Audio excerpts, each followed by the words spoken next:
hemos llegado a la cuarta parte de la serie de estudios que está pasando en el mundo y la hemos titulado Futuro Próximo de la Humanidad, porque en estas tres partes pasadas hemos visto la historia de la humanidad, hemos hablado un poco de lo que está pasando en el mundo en la actualidad también, porque hay guerras, disensiones, hambrunas, pestes, pandemias. ¿Quién es el causante de esto?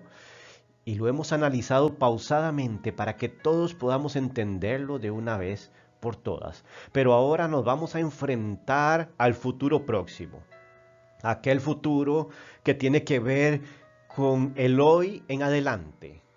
Hoy, mañana, la próxima semana, el próximo mes, el próximo año. Los próximos 5 años, ¿qué es lo que va a suceder?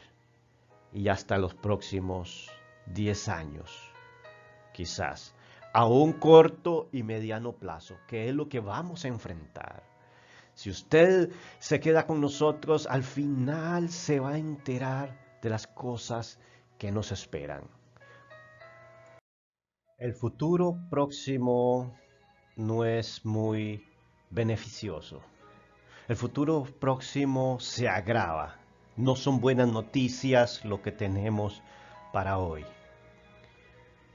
Es posible que tengamos una recesión, un momento donde veamos un espejismo social, un espejismo religioso, donde pensemos que todo vuelve a la normalidad, que las personas son más humanas, que Dios está presente en los lugares religiosos y que posiblemente toda la sociedad y el mundo, la naturaleza se está restaurando.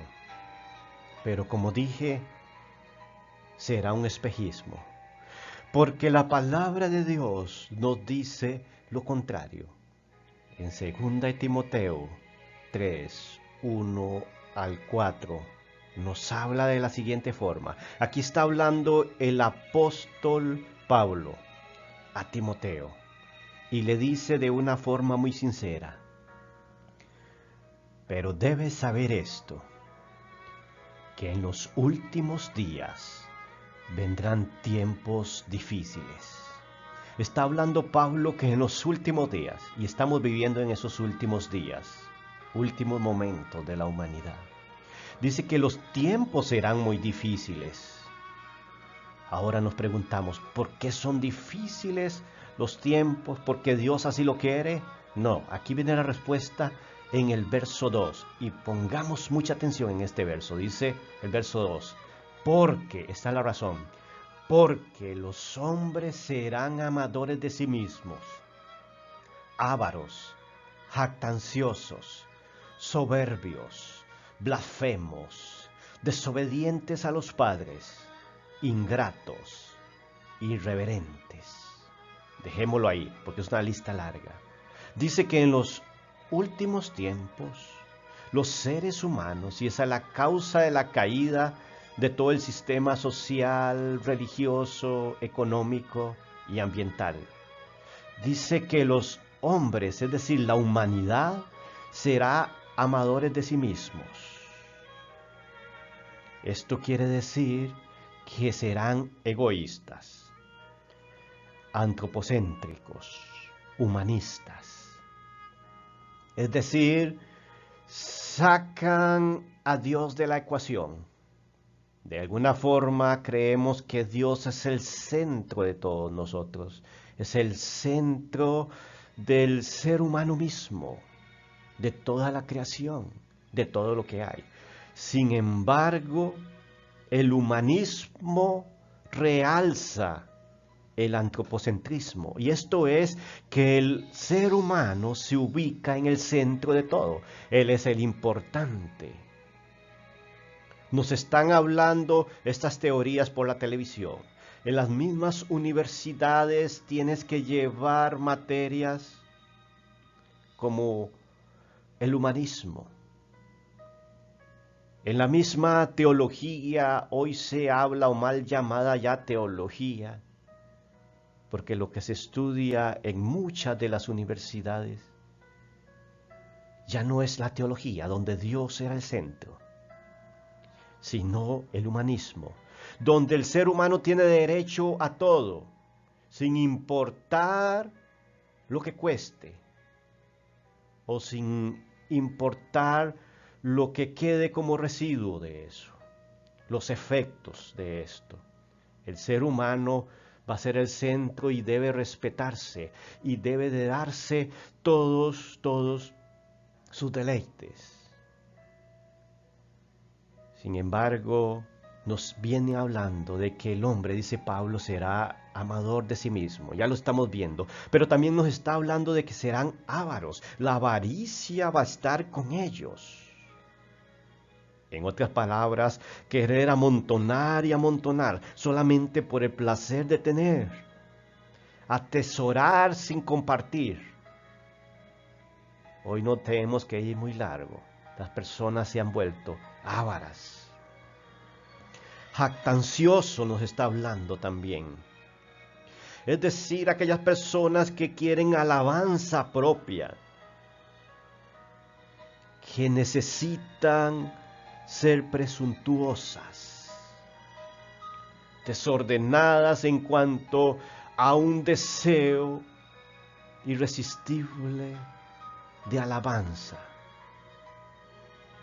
Pero también nos está hablando de que serán soberbias las personas.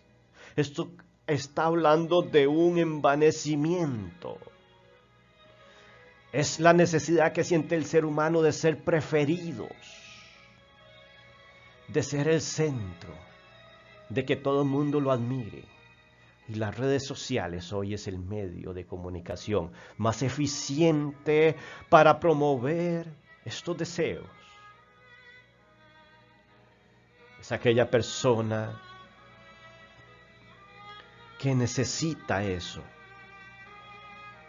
Pero también está hablando de soberbia en cuanto a una persona altiva, injuriosa, que expresa calumnias con sus palabras.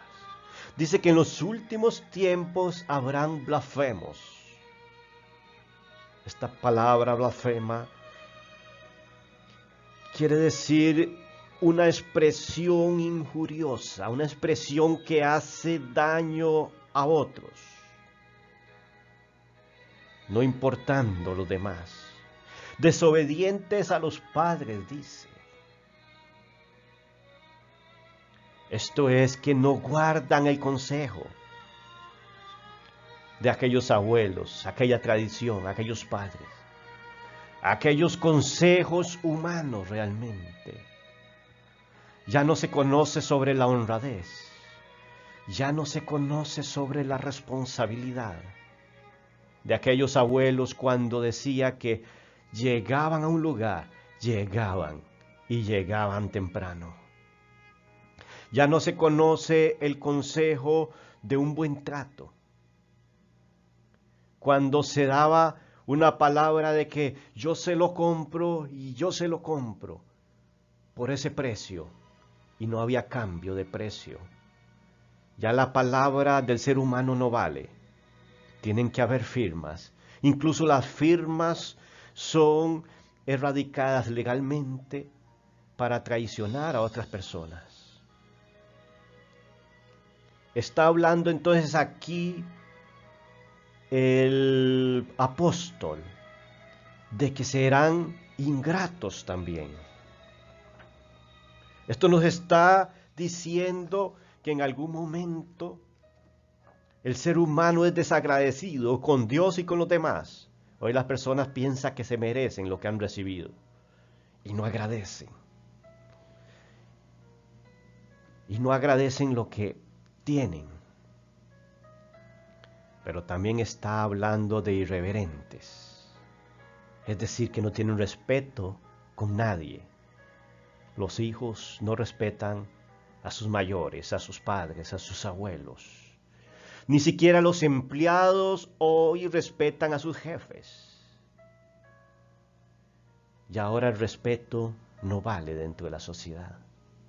Pero sigue diciendo el apóstol en el verso 3, que los hombres serán sin amor, implacables, calumniadores, desenfrenados, salvajes, aborrecedores de lo bueno, traidores, impetuosos, envanecidos, amadores de los placeres en vez de amadores de Dios. Y vea que esta lista se agrandó. Sin amor, es decir, que carecen de afecto.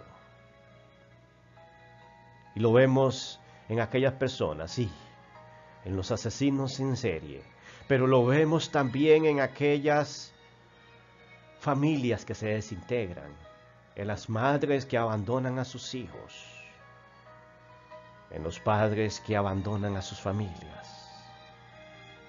Ya no está ese afecto. Dice que serán implacables, con un corazón duro, quiere decir, que no son suaves, calumniadores, que falsean la verdad, desenfrenados, es decir, sin moderación, son violentos. Y usan la palabra aquí, salvajes.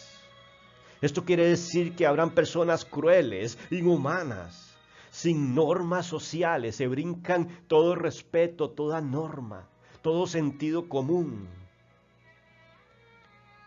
Aborrecedores de lo bueno, dice el apóstol. Esos serán en los últimos días.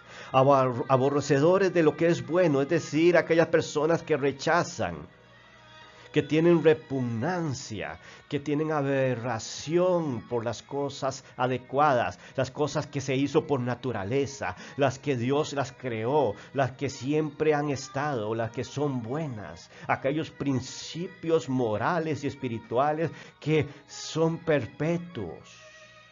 Ellos van a aborrecer eso. Quieren cambiar los tiempos, quieren cambiar la razón, quieren cambiar la misma naturaleza.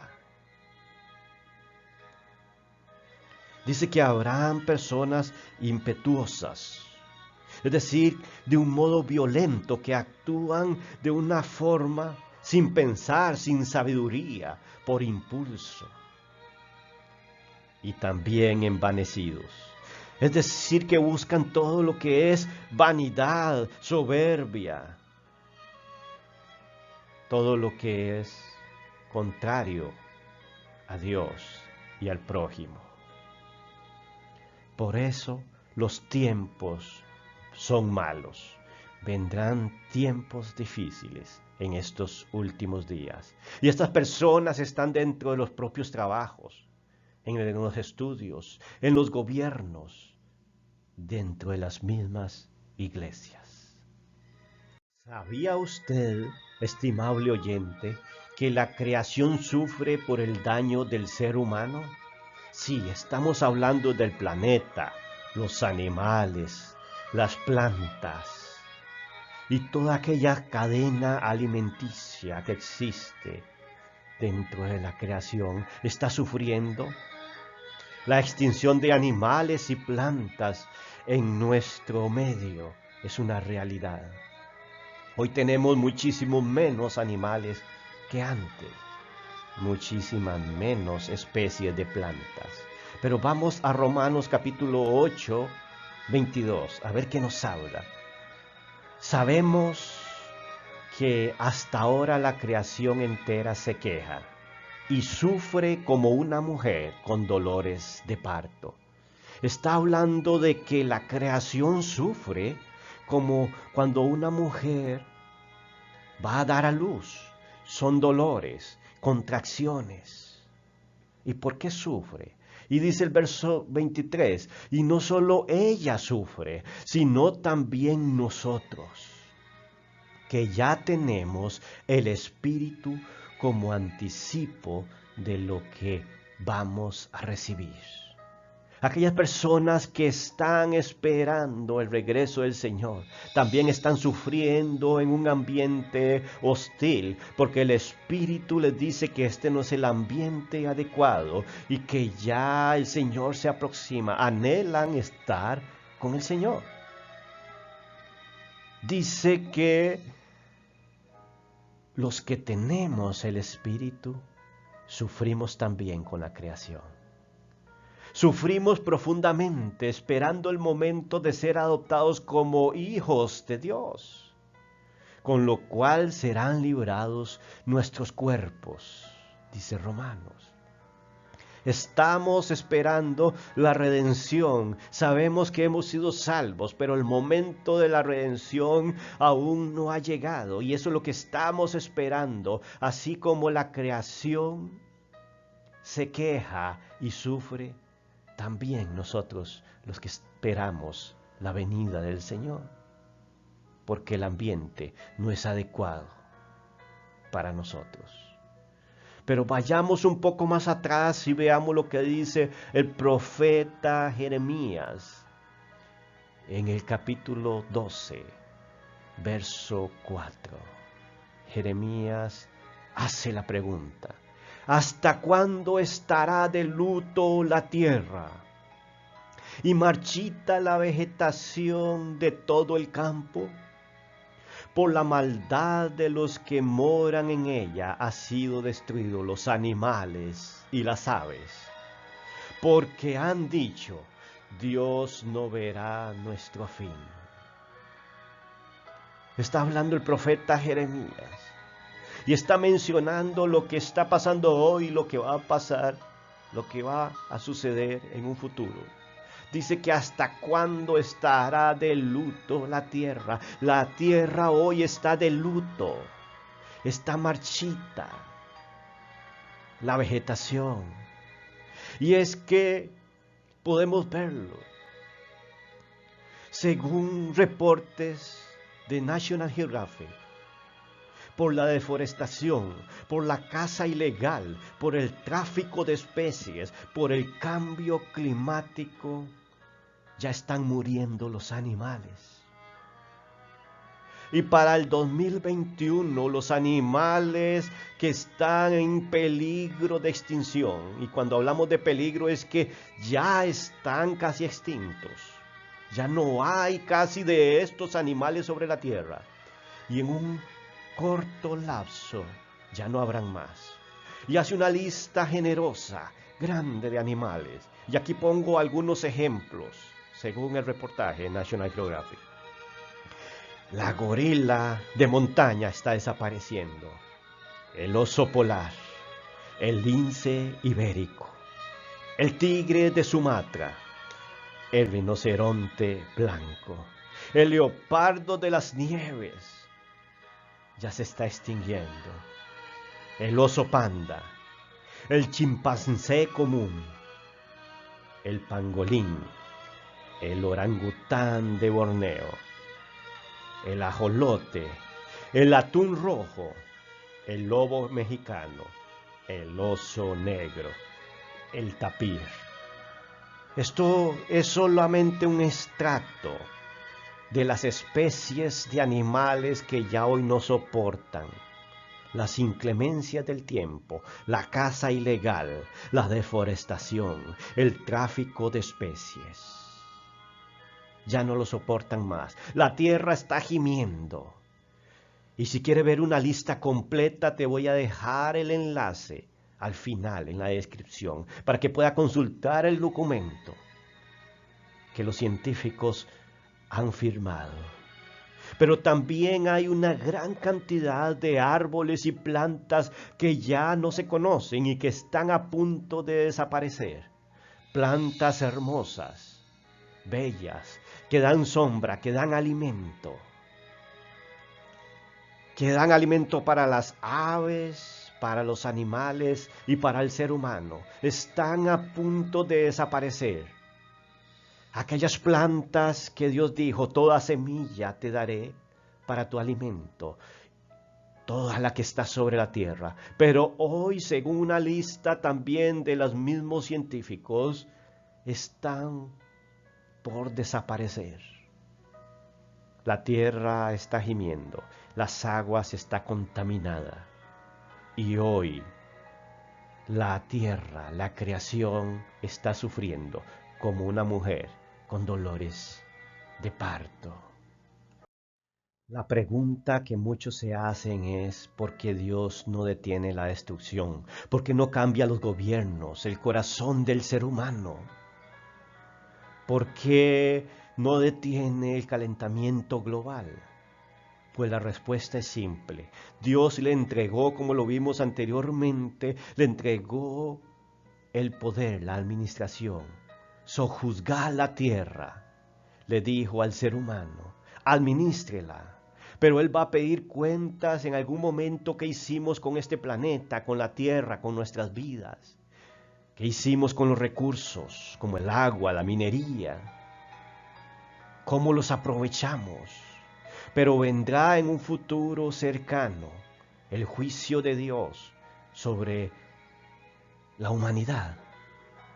Dice Apocalipsis en el verso 12, vi cuando el Cordero abrió el sexto sello y hubo un gran terremoto y el sol se puso negro como el cilicio hecho de cerdas y toda la luna se volvió como sangre y las estrellas del cielo cayeron a tierra como la higuera deja caer sus higos verdes al ser sacudida por el viento.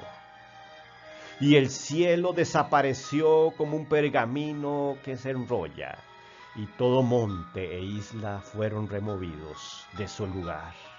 Aquí se está manifestando toda la creación, el cielo, las estrellas, el sol, la luna, ya se está manifestando. Va a dar a luz, ¿a qué? A la justicia de Dios. Dice que se removió el cielo. Pero el verso 15 dice, y los reyes de la tierra, y los grandes, y los comandantes, los ricos, los poderosos, y todo siervo, y todo libre, se escondieron en las cuevas y entre las peñas de los montes. Está haciendo una lista de aquellos gobernantes, de aquellas personas que tuvieron el poder de sojuzgar la tierra, pero también está haciendo la lista, dice que de reyes, de grandes, de comandantes, los que administraron el planeta, los ricos, por supuesto, los poderosos, pero también está hablando de todo siervo. Y ahí estamos incluidos, usted y yo. Los que servimos, los que somos de menor rango, también vamos a dar cuenta. Y todo libre, aquella persona que cree ser libre en su vida va a dar cuenta. Dice que ellos se escondieron en las cuevas y entre las peñas de los montes. Y decían a los montes y a las peñas, caed sobre nosotros y escóndenos de la presencia del que está sentado en el trono y de la ira del Cordero, porque ha llegado el gran día de la ira de ellos. ¿Y quién podrá sostenerse? Este pasaje indudablemente está hablando de la justicia de Dios. Ya ha redimido a su pueblo, ya ha premiado a su pueblo, pero ha quedado personas, ha quedado un grupo de personas a los cuales tiene que pedirle cuentas de la administración de nuestro planeta. Y entonces dice que estos hombres van a querer que las montañas los oculten, que caigan, que sean enterrados. Ellos prefieren ser sepultados por las montañas antes de estar en la presencia del que está sentado en el trono y de la ira del Cordero, es decir, de Jesús, porque todos van a dar cuenta delante de Dios. Aquí es donde se manifiesta la justicia de Dios y llegará un tiempo, y el tiempo es muy cercano. Es tan cercano que muchos dicen, pero ¿cuándo va a suceder esto? Esto sucederá muy pronto. ¿Por qué no ha sucedido? Si hace muchos años, mucho tiempo escuchamos de que el Señor viene, que se aproxima. ¿Por qué no ha sucedido? Porque Dios está dando una oportunidad para que el corazón del ser humano cambie. Por su misericordia. ¿Y cómo sé eso? Pues leámoslo en la palabra, 2 Pedro 2 y 3. Habla el verso 8. Pero, amados, no ignoréis esto, que para el Señor un día es como 1000 años, y 1000 años como un día. Es decir, cuando usted dice, Jesús vino hace 2000 años, y ya pasaron más de 2000 años que Él prometió venir, ¿por qué no ha venido? Porque para el Señor un día es como 1000 años y 1000 años como un día. Esta expresión significa que el tiempo de Dios es muy diferente a lo que tú puedes medir con un calendario o con un reloj. Él tiene un tiempo propicio, un kairos, se habla en el griego, que es el tiempo apropiado. ¿Para qué? Para que el corazón del hombre se pueda ablandar, dar tiempo a aquellos que tienen que arrepentirse en algún momento. ¿Y cómo lo sabemos? Sigamos leyendo. Verso 9. El Señor no tarda en cumplir su promesa, dice aquí. No se tarda en cumplir su promesa. Según algunos entienden la tardanza, sino que es paciente para con vosotros, no queriendo que nadie perezca, sino que todos vengan al arrepentimiento. Aquí está la clave. Dios no está tardando, sino que Él necesita que nosotros reconozcamos nuestro pecado y nos arrepintamos. Y sigue diciendo Pedro aquí en el verso 10, pero el día del Señor vendrá como ladrón, es decir, inesperadamente, en el cual los cielos pasarán con gran estruendo, y los elementos serán destruidos con fuego intenso, y la tierra y las obras que hay en ella serán quemadas. Todo será quemado, puesto que todas estas cosas han de ser destruidas de esta manera. ¿Qué clase de persona no debéis ser vosotros en santa conducta y piedad? Y nos exhorta a que seamos de conductas intachables, porque todo sobre la tierra va a ser quemado, va a ser destruido. El verso 12 sigue diciendo, esperando y apresurando la venida del día de Dios, en el cual los cielos serán destruidos por fuego, y los elementos se fundirán con intenso calor. Eso pasará en el mundo. Qué terrible lo que va a pasar. ¿Cómo escaparemos de eso? De ese gran incendio en el globo. Es muy sencillo, dice el verso 13. Pero según su promesa, nosotros esperamos nuevos cielos y nueva tierra, en los cuales mora la justicia. Es decir, hay un grupo de personas que no va a presenciar cuando el mundo se quema y va a ser destruido. Dice que tenemos una promesa, los que esperamos nuevos cielos y nueva tierra, donde mora la justicia. Esto es lo que nos espera en el futuro próximo. Nos espera un futuro no tan bueno. Vamos a pasar un poco más de sufrimiento. Las cosas no van a mejorar, pero en algún momento vamos a esperar también cielos nuevos y tierras nuevas, donde mora la justicia. Le agradecemos a cada uno de ustedes que han estado atentos a esta serie de estudios que está pasando en el mundo. Con esto concluimos el tema. Los que no han podido ver los anteriores capítulos, búscalo en el canal, capítulo 1, 2 y 3. Este es el capítulo 4. Muchas gracias por estar con un café con la Biblia. Muchas bendiciones a cada uno.